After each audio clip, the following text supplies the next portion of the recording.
Hello, I am Romain Rolland, a writer, thinker, and pacifist, deeply committed to the ideals of humanity and peace. In my lifetime, during the turbulent years of the early 20th century, I bore witness to the devastation and tragedy that war brings.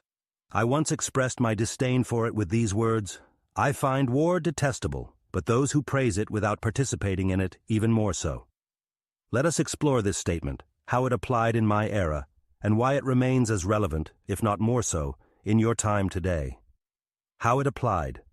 Then I lived during one of the most violent periods of human history. The First World War had engulfed Europe and much of the world in a storm of destruction and suffering.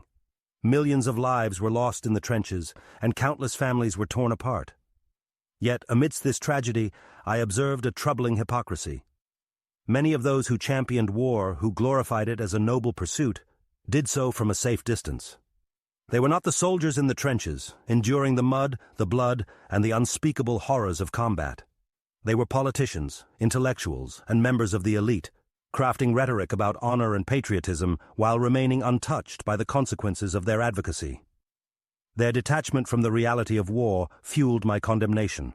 For me, the glorification of violence by those who had never faced its brutal reality was not only hypocritical but deeply immoral. It perpetuated cycles of destruction without accountability, leaving the most vulnerable to pay the ultimate price. How it applies now. Although my time has passed, the dynamics I spoke of endure in your modern age. War may have evolved in its methods and technologies, but its essence, violence, suffering, and loss, remains unchanged. And so too does the hypocrisy I decried. Today, there are still those who celebrate conflict from the safety of their privilege. Politicians advocate for military interventions while sending others' sons and daughters to fight. Media pundits cheer for aggression, fueling division, while they themselves remain far removed from the front lines. Even more troubling, your age has added new dimensions to this issue. War is no longer confined to physical battlefields. The digital age has created arenas of cyber warfare, disinformation campaigns, and cultural conflict. Yet again, those who incite these conflicts often do so from positions of comfort and safety, while ordinary people bear the consequences: misinformation, division, and destabilization of societies. A call to reflection. My words are not merely a critique of those who perpetuate conflict. They are a plea for accountability and introspection. Whether in my time or yours, we must ask, who truly pays the price for war, whether physical or informational? Who reaps the rewards? And how do we ensure that those who advocate for conflict are held responsible for its consequences? Each of us has a role to play. We must challenge those who glorify violence without understanding its cost. We must question the narratives that seek to divide us and recognize the humanity that binds us together. Peace is not simply the absence of war.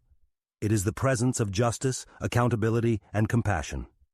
Information, warfare, and the modern struggle today, the battlefields have expanded to include the realm of information. Propaganda, disinformation, and manipulation are tools of modern conflict, often wielded by those who face no personal consequences for the division they sow. These wars are fought not with bullets, but with narratives, seeking to control perceptions and shape realities. In this context, my words take on new urgency. The detestable act of glorifying conflict now includes the spread of lies and fear for personal or political gain. To combat this, we must be vigilant, informed, and courageous in seeking the truth. Information is power, but only when it is wielded with integrity. Conclusion. As I said, I find war detestable, but even more so, I condemn those who praise it without participating in it. This sentiment is not only a critique, but a call to action, for peace, accountability, and truth. Let us honor the sacrifices of those who suffer the consequences of war by refusing to glorify conflict and by holding its proponents accountable. Let us build a world where peace is not merely an ideal, but a shared reality.